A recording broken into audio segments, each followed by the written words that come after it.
सो welcome once again students. आज हम GST के सेशन नंबर 2 में हैं और आज इस क्लास में हम सीखेंगे कि जितने भी बिजनेस ट्रांजैक्शंस हैं जिस पे जीएसटी अप्लाई होता है उसकी जर्नल एंट्री कैसे की जाएगी।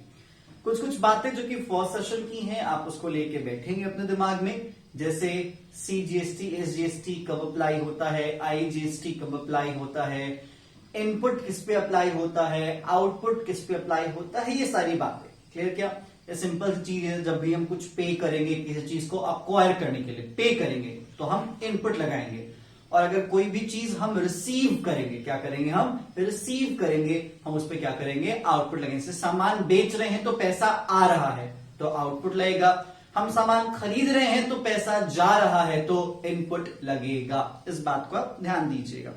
चलिए जरा समझिएगा, हमने यहाँ पे कुछ ट्रांजैक्शंस लिखे हैं, उन ट्रांजैक्शंस को पहले मैं आपको बता दूं। सबसे पहला परचेज गुड्स 1000 का, हम रिटर्न का भी केस इसी में समझेंगे। सेकेंड है गुड्स सोल्ड 1000 का, सेल्स रिटर्न का भी केस हम इसी में समझेंगे। उसके बाद कोई अगर फिक्स असेट्स हम खरीदते हैं तो उसकी एंट्री कैसे करेंगे जीएसटी के रेफरेंस में। उसका अगर कोई एक्सपेंसेस है, खर्च है, वो पे कर रहे हैं, कोई इनकम है रिसीव कर रहे हैं, वो यूज कर रहे हैं, या फिर कोई गुड्स है जिस गुड्स को कोई प्रोपराइटर विड्रॉ कर रहा है, मालिक विड्रॉ कर रहा है बिजनेस से, या फिर अगर वो गुड्स लॉस हो गया या फिर उसको हमने फ्री सैंपल के तौर पे दिया तो हम उसकी एंट्रीज कैसे करेंगे ये हम देखेंगे। तो चलिए कॉपी पेन लेके बैठ सकते हैं, लिख ले तो अच्छी बात है, नहीं तो कोई दिक्कत नहीं, पूरा सेशन कंप्लीट होने के बाद भी आप इसको कवर कर सकते हैं। सबसे पहले बात करेंगे गुड्स हम खरीद रहे हैं। अब देखो कुछ कुछ छोटी छोटी बातें हैं जिन बातों को समझना जरूरी होता है आपके लिए, ठीक है। जैसे हम रेट पे पहले डिस्कशन कर लेते हैं, रेट का फैक्टर। जैसे अगर क्वेश्चन में सीजीएसटी है और क्वेश्चन में एसजीएसटी है और इन दोनों का रेट दिया हुआ है, एग्जाम्पल के तौर पे 9% सीजीएसटी लिख रहा है और 9% एसजीएसटी लिख रहा है, तब तो कोई दिक्कत नहीं। और ऊपर से अगर ट्रांजैक्शन इंट्रा स्टेट का हो तो आपको सब चीज पता है, लेकिन अगर सीजीएसटी दिया हुआ है और एसजीएसटी दिया हुआ है और इंटर स्टेट ट्रांजैक्शन है, आई रिपीट, क्वेश्चन में सीजीएसटी दिया हुआ है, एसजीएसटी दिया हुआ है और इंटर स्टेट ट्रांजैक्शन है, तो अप्लाई सी होगा क्या? नहीं। अप्लाई एस होगा क्या? नहीं। अप्लाई क्या होगा? आईजीएसटी। तो चलिए सर ये तो पता है कि सी दिया हुआ है, एस दिया हुआ है, दोनों का रेट भी दिया हुआ है, लेकिन ट्रांजैक्शन इंटरस्टेट है तो आई लगाएंगे, लेकिन रेट क्या लगाएंगे? इन दोनों का जोड़ के। मतलब अगर सीजीएसटी 9%, एसजीएसटी 9%, तो आप आंख बंद करके मान लीजिए कि आईजीएसटी कितना होगा? 18%। और अगर सी और एस नहीं दिया हुआ है, आई दिया हुआ है, और अगर आपको सीजीएसटी और एसजीएसटी का रेट पता करना है तो इसको दो इक्वल पार्ट्स में डिवाइड कर दीजिए, 9% एंड 9%। तो ये रेट का फंडा हुआ कि अगर सी एस दिया हुआ है और आई की जरूरत है तो हम दोनों को जोड़ लेंगे, और अगर आई दिया हुआ है, सी और एस की जरूरत है, तो हम दोनों को इक्वल पार्ट में क्या कर देंगे? डिवाइड कर देंगे। क्लियर क्या? फिर वही वाली बातें याद रख लीजिएगा, जब आप क्वेश्चन कर रहे हैं तो वहां पे प्लेस को थोड़ा सा ध्यान से रीड जरूर कीजिएगा कि कहां का बिजनेस है और वो किससे सामान खरीद रहा है और किसको सामान बेच रहा है, ताकि आप ये अंदाजा लगा सकें कि सीएस लगेगा या फिर आई लगेगा। तो इसलिए रेट एंड प्लेस ये दो फैक्टर हैं जो कि आप अपने क्वेश्चन में बड़ी बारीकी से देखेंगे, तब जाके आप सारे क्वेश्चंस को आराम से सॉल्व भी कर पाएंगे। तो चलिए यहां पे जो बेसिक बातें हैं वो मैंने आपको बता दी। अब यहां पे क्वेश्चन को सॉल्व करने की कोशिश करते हैं। देखो भाई, सबसे पहले आपके सामने है परचेज गुड्स 1000 का। देखो भाई हमने सामान खरीदा है, ठीक है, तो वहां पे अगर मान लेते हैं जो रेट है ट्रांजैक्शन में सीजीएसटी एसजीएसटी की बात करते हैं, तो आप देखिएगा हम इन सभी ट्रांजैक्शन को इंट्रा और इंटर दोनों पे अप्लाई करेंगे, ठीक है। सबसे पहले इंट्रा स्टेट है तो सी लगेगा और एस लगेगा। हम ये अज्यूम करते हैं, याद रखना, हम ये अज्यूम करते हैं कि सीजीएसटी 10% है, एसजीएसटी 10% है, तो आईजीएसटी कितना होगा? उम्मीद है आपको पता है, आप दोनों को जोड़ देंगे तो कितना हो जाएगा 20%। ठीक है। इंट्रास्टेट ट्रांजैक्शन, नॉर्मली जब आप सामान खरीदते हैं तो एंट्री क्या करते हैं, purchase account debit to cash या बैंक अकाउंट, अगर कैश ट्रांजैक्शन है तो। लेकिन अगर क्रेडिट ट्रांजैक्शन है तो purchase account debit to creditor account, that's it. इस तरीके से एंट्री होती है। अब देखिए जरा, परचेज अकाउंट डेबिट हमने कर तो दिया, सामान हमने कितने का खरीदा, ये वाले सारा है ना, आप नहीं आ रहे। हाँ ठीक, कोई दिक्कत नहीं, लिखा हुआ आ रहा है ना। चल, बात आती है कि जब हम इंटरेस्ट रेट ट्रांजैक्शन कर रहे हैं और जब सामान खरीदते हैं तो एंट्री क्या करते हैं, परचेज अकाउंट डेबिट। सामान कितने का खरीदा, 1000 का। सिंपल याद रखना, सामान कितने का खरीदा, 1000 का। अब मान लेते हैं हमने पूरा को पूरा पेमेंट भी कर दिया, कैश में कर दिया, तो क्या लिखेंगे, टू कैश अकाउंट। ठीक है। लेकिन ये ध्यान रख लीजिए कि जब हम सामान खरीद रहे थे तो हमने टैक्स भी पे किया, और अगर ये इंट्रास्टेट ट्रांजैक्शन है तो सीजीएसटी लगेगा और एसजीएसटी लगेगा। CGST 10%, SGST 10%। किस पे लगेगा, परचेज के अमाउंट पे। ठीक है, मतलब 1000 का परचेज है तो उसका 10% सीजीएसटी, उसका 10% एसजीएसटी, कितना हो जाएगा, 100 रुपए सीजीएसटी और 100 रुपए एसजीएसटी। एंट्री कैसे होगी देखना, purchase account debit 1000, input CGST account debit 100, फिर input SGST account debit 100 to cash account. अगर कैश में पेमेंट करा, चेक में तो टू बैंक अकाउंट, अगर क्रेडिट पे है तो टू क्रेडिटर अकाउंट। ठीक है। लेकिन ये तो हुआ इंट्रा, सी और एस। लेकिन व्हाट इफ अगर ये इंटरस्टेट ट्रांजैक्शन होता तो आप कुछ नहीं करते, आप यहां पे अपने ट्रांजैक्शन में चेंज कर देते। इन दोनों की जगह आप लिखते input IGST account debit, rate 20%, तो अमाउंट इन दोनों को जोड़ के 200। तो अब आप टू कैश में क्या लिखोगे, तो देखो भाई, अगर ये दोनों वाला है तो आप 1200 लिखोगे, और अगर ये वाला है फिर भी क्या लिखोगे, 1200 ही लिखोगे। तो ये हुआ सामान खरीदने की एंट्री, वेदर वो इंट्रा स्टेट खरीदा गया हो या इंटर स्टेट खरीदा गया हो। समझ में आया, कोई दिक्कत? चलिए आप समझिएगा कि व्हाट इफ, क्या हो अगर मैं इस खरीदे हुए सामान को क्या करूं, वापस कर दूं। देखो भाई, जब हम सामान खरीद रहे हैं तो इनपुट सी, इनपुट एस या फिर इनपुट आई को हम क्या कर रहे हैं, डेबिट। और जब ये सामान हम रिटर्न करेंगे तो इन सबको क्या कर दिया जाएगा, क्रेडिट कर दिया जाएगा। तो ये हुई तो परचेज की एंट्री। ठीक है, लिखना है तो वीडियो को पॉज करके लिख लीजिए। अब हम बात करते हैं इसके रिटर्न का क्या ट्रांजैक्शन होगा, परचेज रिटर्न हम किस तरीके से यहां पे मेंशन करेंगे। मैं इसको मिटा दे रहा।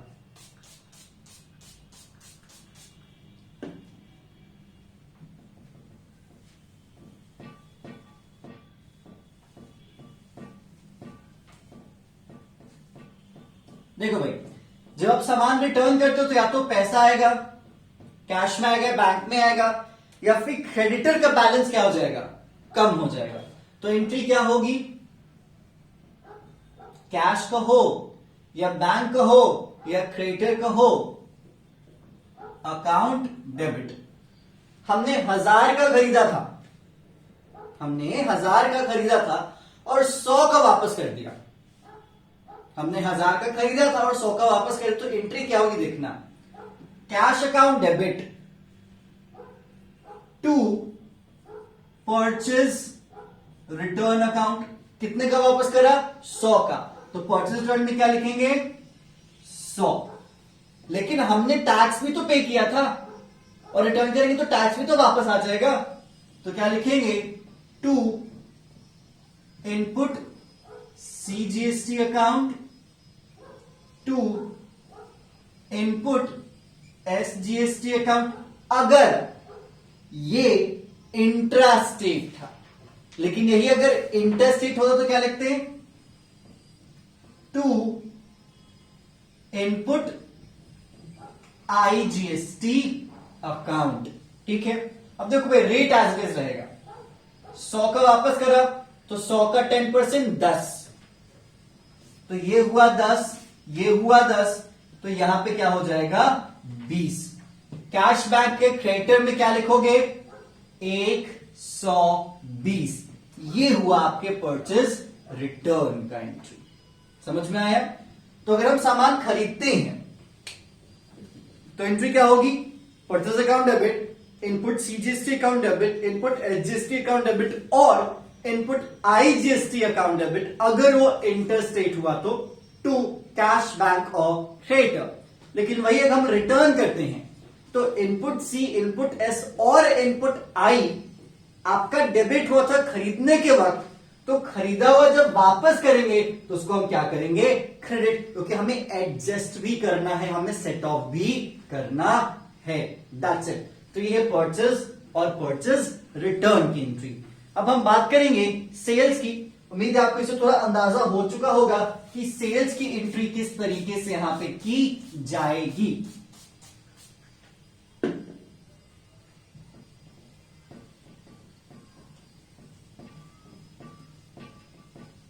चलिए, अब जहां तक सेल्स की बात है तो ये तो आपको पता है कि जब हम सेल्स की बात करेंगे तो पैसा मेरे पास आ रहा है और उस पे इनपुट ना अप्लाई होके क्या अप्लाई होगा?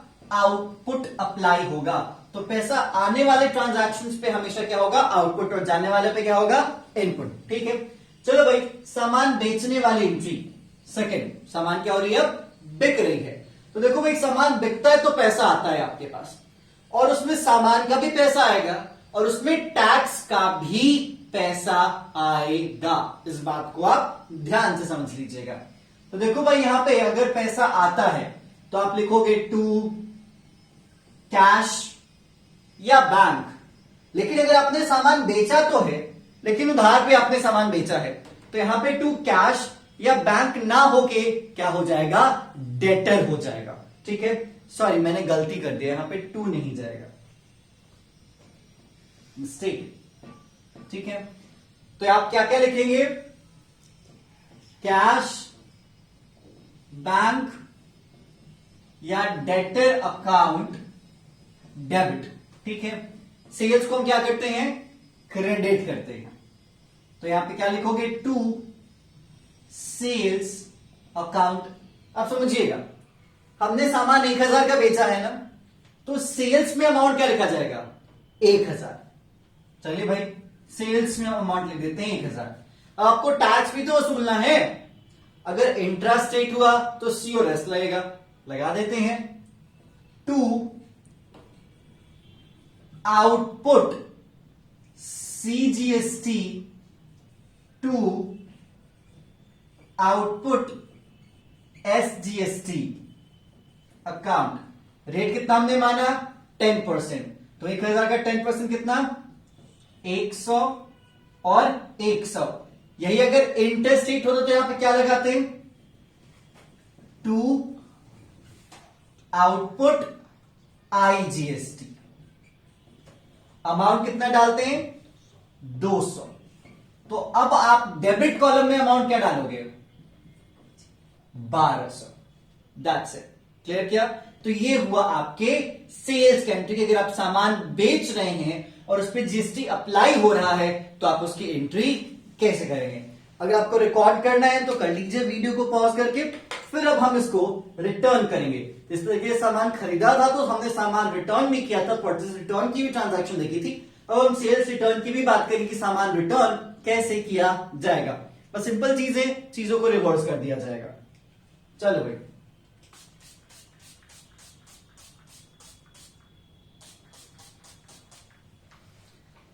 देखो भाई, जब हम सामान बेचते हैं तो आप देख रहे होगे आउटपुट C, आउटपुट S या फिर आउटपुट I क्रेडिट हो रहा है। लेकिन जब ये बिका हुआ सामान वापस आ जाएगा तब इसको क्या करना पड़ेगा, डेबिट करना पड़ेगा, क्योंकि उसी से एडजस्ट होगा या सेटअप होगा। तो चलिए भाई अज्यूम करते हैं कि हमने 1000 का बेचा था और 100 रुपए का वापस आ गया, ठीक है। और अगर आप 1000 का बेच रहे हो 100 का वापस आ रहा है तो सेल्स रिटर्न की वैल्यू क्या है, 100। क्लियर। तो उसकी एंट्री क्या होगी देख लीजिएगा। जब सामान आप रिटर्न करोगे, बिका हुआ सामान है वापस आया, रिटर्न करोगे तो आपको पैसा भी रिटर्न करना पड़ेगा।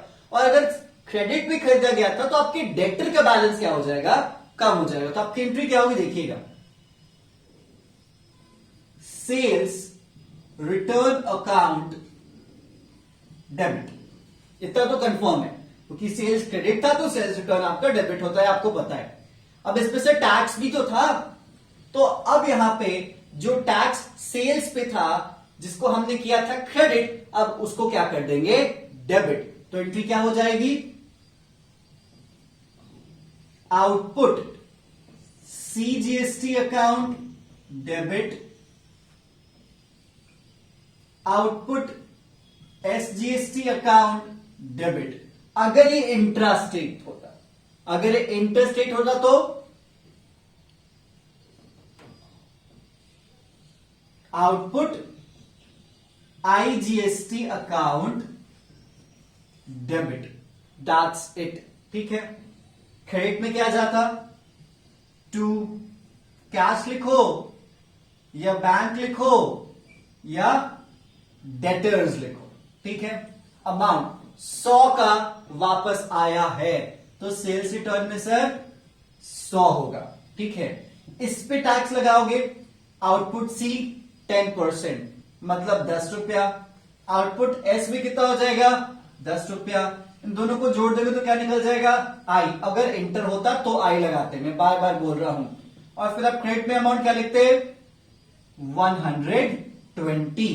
तो ये था आपके सेल्स रिटर्न की एंट्री, कि सेल्स रिटर्न होता है तो जीएसटी को किस तरीके से यहां पे दिखाया जाएगा। That's it. क्लियर क्या। तो चलिए हमारा फर्स्ट ट्रांजैक्शन भी हो गया और हमारा सेकेंड ट्रांजैक्शन भी हो गया। अब हम बात करेंगे अपने थर्ड ट्रांजैक्शन की, जिसमें हम अपने एसेट्स को खरीद रहे हैं। हम सामान क्या कर रहे हैं, अब खरीदते हैं। तो देखो भाई, सामान खरीदते हैं तो एक तरीके से परचेज वाला ही फंडा होता है, बट कुछ कुछ चीजें क्या हो जाती हैं, बदल जाती हैं। तो देखते हैं क्या क्या चीजें बदलेंगी और क्या क्या चीजें एज इट इज रहेंगी।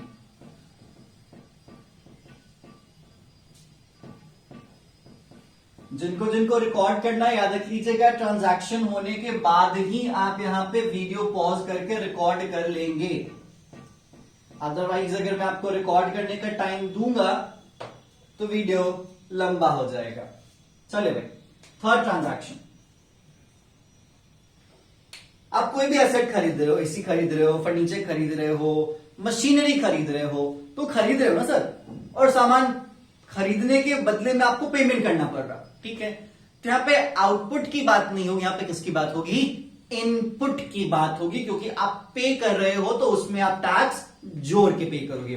सपोज दैट आपने 1,00,000 रुपए की मशीनरी खरीदी है, जिसपे सीजीएसटी 10%, एसजीएसटी 10% या फिर आईजीएसटी 20% एप्लीकेबल होगा। जियोग्राफिकल लोकेशन आप समझ लीजिएगा, जो क्वेश्चन में आएगा आप उसको अप्लाई करेंगे। देखो भाई, आप मशीनरी खरीद रहे हो तो एंट्री क्या होगी, मशीनरी अकाउंट डेबिट। अमाउंट क्या होगा सर, 1,00,000, ठीक है। अगर सेम स्टेट का है तो आप इस पर लगाएंगे input CGST, input SGST, account debit, debit. Rate 10% ही हम रखेंगे, तो कितना हो गया सर, 10,000 और 10,000। अगर एक इंटर स्टेट हो तो क्या लगाते, इनपुट आईजीएसटी, रेट दोनों का जोड़ देते तो कितना लिखते, 20,000, ठीक है। कैश पे किया तो कैश, चेक से पे किया तो बैंक, उधार खरीदा तो टू क्रेडिटर, ठीक है। तो टू कैश बैंक या क्रेडिटर। क्रेडिट में अमाउंट क्या जाएगा, डेबिट वाला जोड़ के डाल दोगे, 1,20,000 रुपए। तो एक्चुअली आपका ये मशीनरी आपको कितने में पड़ता है, 1,20,000 रुपए में। लेकिन मशीनरी की ओरिजिनल प्राइस क्या है, 1,00,000 रुपए, जिसपे आपको इतना टैक्स देना पड़ा। That's it. तो ये हुआ आपका परचेज ऑफ फिक्स असेट। अब यहां पे मशीनरी तो मशीनरी, एसी तो एसी, फर्नीचर तो फर्नीचर, मतलब जो भी आप खरीदोगे, मैं यहां पे आपके लिए रबी कर देता हूं, लिख देता हूं फिक्स असेट। इस तरीके से एंट्री की जाएगी। That's it. इसमें और कुछ भी आपको नहीं करना। वही चीज एक्सपेंस वाले में है, ठीक है, कि एक्सपेंसेस अगर आप पे कर, जैसे अगर आप रेंट पे कर रहे हो या लीगल फी, कोई अपना एडवोकेट हायर करा, तो भाई सर्विस टैक्स तो है ना, तो अब सर्विस टैक्स भी किस में मर्ज हो गया है, जीएसटी में, तो आपको उसको भी पे करना होता है। तो आप उसकी एंट्री क्या करेंगे, देखो पैसा जा रहा है ना, आप देखोगे परचेज वाले केस में भी यही फंडा था, ठीक है, हमने फिक्स एसेट खरीदा उसमें भी यही फंडा था, क्योंकि पैसे जा रहे हैं। जब एक्सपेंसेस पे करेंगे तो उसमें भी तो सर पैसे जा ही रहे ना, तो उसमें आपकी एंट्री में क्या करना पड़ेगा, तो बस आपको यहां पे एक्सपेंसेस जोड़ देना होगा। मान लेते हैं आपने 1,00,000 रुपए का रेंट पे करा, क्या करा, रेंट पे करा, तो आपने एंट्री क्या करनी है, रेंट अकाउंट डेबिट। रेंट कितना पे करा, 1,00,000, ठीक है, पे कर रहे हो ना, पैसा जा रहा है ना, इनपुट सीजीएसटी, इनपुट एसजीएसटी, और किसी दूसरे स्टेट का ट्रांजैक्शन है तो इनपुट आईजीएसटी, तो कैश बैंक या क्रेडिटर है, यहां पे मैं क्रेडिटर हटा देता हूं, ठीक है, समझ में आया। तो इसलिए अगर आप एक्सपेंसेस पे करते हो तो आपका इस तरीके से ही एंट्री होगा, इसमें आपको कोई चेंज नहीं करना है। तो यहां पे आप रेंट लिखें, लीगल फी लिखें, whatever, it's totally up to you. मैं यहां पे एक ब्रॉडर टर्म लिख दे रहा हूं जो कि आपके नोट्स के लिए बन जाएगा, that's called expenses account debit, input CGST, input SGST, input IGST to cash bank, या फिर अगर आउटस्टैंडिंग है तो आप आउटस्टैंडिंग वाला फंडा लेके चलेंगे। That's it.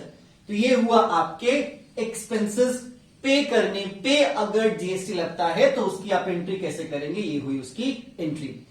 अब बात आती है कि अगर आप इनकम रिसीव करोगे, जैसे सामान बेचा था तो पैसा आया था ना, उस पर आपने टैक्स कलेक्ट किया ना, ठीक उसी तरीके से इनकम वाला भी फंडा होगा।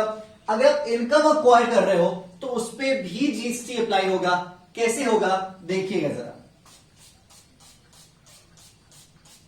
जैसा कि आपको पता है जब हम परचेस कर रहे हैं या पैसा जा रहा है तो उस केस में हम इनपुट टर्म का इस्तेमाल कर रहे हैं, और जब हम सामान बेच रहे हैं और पैसा आ रहा है तो उस केस में हम कौन से टर्म का इस्तेमाल कर रहे हैं, आउटपुट टर्म का हम इस्तेमाल कर रहे हैं। तो एक्सपेंसेस के साथ तो सर इनपुट जा रहे हैं, ठीक है, तो इनकम के क्या साथ जाएगा, आउटपुट जाएगा। ये कॉमन सी सेंस है जिसका इस्तेमाल आप जरूर करेंगे क्वेश्चन को सॉल्व करने के वक्त। देखिए भाई, जब जीएसटी की बात होती है, किसकी बात होती है, जीएसटी की बात होती है, और आप यहां पे अगर आप इनकम की बात कर रहे हो तो उस केस में आपके पास पैसा आ रहा है। एग्जाम्पल के तौर पे आप कमीशन रिसीव कर रहे हो, क्या कर रहे हो, कमीशन रिसीव कर रहे हो, ठीक है, तो पैसा आएगा। कैश की बात हो या बैंक की बात हो, या फिर अगर पैसा नहीं मिला, इनकम हो गया, तो अक्रूड की बात हो जाएगी। मैं अक्रूड की बात नहीं कर रहा, पैसा आने की बात कर रहा। तो बैंक या कैश अकाउंट डेबिट, ठीक है, मान लेते हैं आपको कमीशन मिला 1,00,000 का। कितने कमीशन मिला आपको, 1,00,000 रुपए का कमीशन मिला। Bank account debit to commission account. जैसे कि आपको पता है इनकम होता है क्रेडिट, तो हमने कमीशन को कर दिया क्रेडिट, लेकिन कमीशन में अमाउंट कितना जाएगा, 1,00,000, ठीक है, लेकिन इस कमीशन पे टैक्स भी आप वसूल रहे हो। तो ऑब्वियसली बात है जब आप पैसा ले रहे हो और आपके पास से पैसा आ रहा है तो आप आउटपुट टर्म का इस्तेमाल करोगे, जिस तरीके से हम सेल्स में करते थे। तो यहां पे क्या हो जाएगा, to output CGST to output SGST, या फिर अगर इंटरस्टेट हुआ तो टू आउटपुट IGST। इतना clear?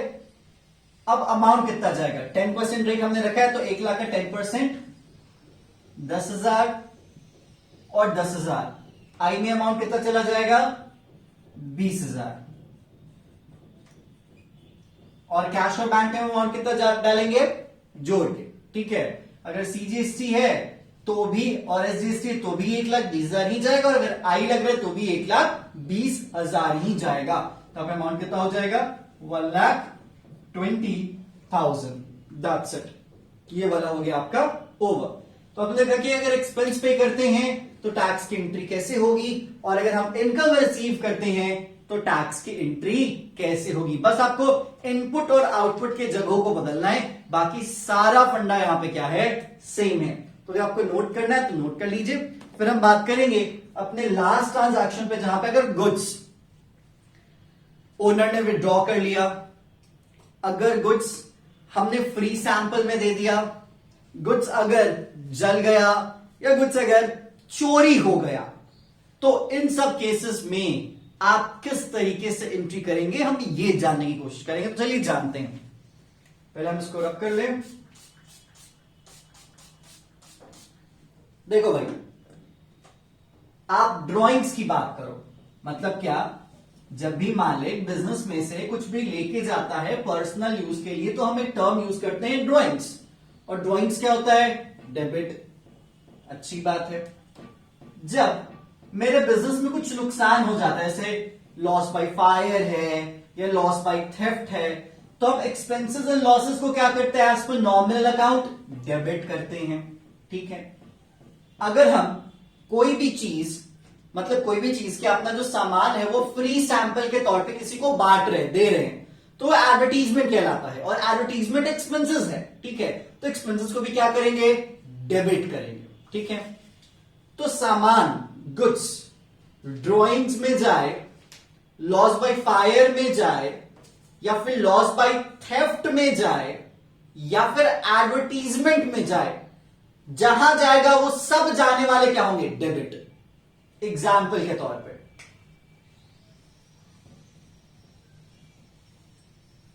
Drawings account debit, loss by fire account debit, loss bye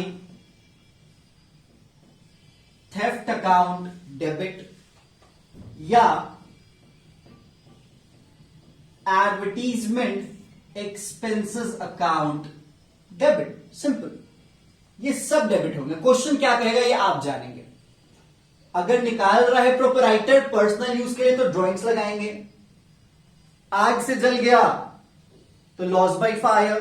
ठीक है, और अगर थेफ्ट से जल गया, मतलब थेफ्ट से जलने मतलब चोरी हो गया, तो लॉस बाय थेफ्ट। और अगर एडवर्टीजमेंट के लिए दिया है फ्री सैंपल के तौर पे गुड्स, ये सब कहानी गुड्स के केस में, मतलब गुड्स। याद कीजिएगा, परचेज गुड्स के केस में जब हम सामान खरीदते हैं तो उसका एक नाम देते हैं, वो है परचेज। ठीक है, और वही सामान मालिक लेके जा रहा है, एडवर्टीजमेंट के लिए दे रहे हैं, जल जा रहा है, तो भी हम नाम क्या लिखेंगे वहां पे? परचेज, क्योंकि उसी में से तो हम दे रहे हैं ना सर। सिंपल सी बात है। तो क्या जा रहा है? याद है ना, debit what comes in, credit what goes out. ठीक है, तो यहां पे जो चीज जाएगी उसको हम क्या करेंगे? क्रेडिट। ठीक है, तो टू परचेज अकाउंट, क्योंकि सामान जा रहा है, और जब सामान खरीदे थे तो उसको हम परचेज के नाम से आइडेंटिफाई किए थे। That's it. ठीक है, लेकिन याद कीजिएगा, जब हम सामान खरीदे थे तो हमने टैक्स भी सर पे किया था। इनपुट CGST था, इनपुट SGST था, इनपुट IGST था। ये तीनों था ना, तीनों तो एक साथ नहीं होते हैं। अग्री, C और S तब लगेंगे जब इंट्रा होगा, और I लगेगा तब इंटर होगा। जो भी था तो सामान खरीदे तो टैक्स हमने पे किया। अब सामान इन जगहों पे जा रहा है तो भाई टैक्स का एडजस्टमेंट कैसे होगा? वो तो एज इट इज रह जाएगा। नहीं रहेगा, नहीं, आपको बस क्या कर देना पड़ेगा? उसको क्रेडिट कर देना पड़ेगा। तो कैसे करोगे? सिंपली लिख दोगे to purchase account, to input CGST to input SGST और जो भी लगा होगा पहले, ये ट्रांजैक्शन एक स्टेट में ही होंगे, इट्स श्योर, ठीक है। लेकिन सामान कहां से खरीदा गया वो देखा जाएगा, ठीक है।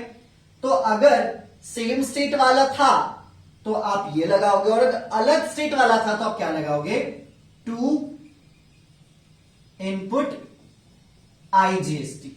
अब जो भी अमाउंट हो आप उस तरीके से इसको कैलकुलेट करके लिख देंगे। जैसे सामान आप ले गए कितने का, 1000 का, तो चलो भाई परचेज का क्रेडिट कितने से हो जाएगा, 1000 का। सीजीएसटी, एसजीएसटी और आईजीएसटी का आपको रेट पता है, तो इसमें कितना हो जाएगा, 100 और 100, या फिर आप नीचे लिख दोगे 200। अगर मालिक ले गया तो 1200 ड्रॉइंग्स में, अगर जल गया आग से 1200 लॉस बाई फायर में, ये सब और में है सर, ठीक है। अगर चोर ले गया तो लॉस बाई थेफ्ट में 1200, और अगर एडवर्टीजमेंट के लिए दिया तो एडवर्टीजमेंट एक्सपेंसेस में 1200।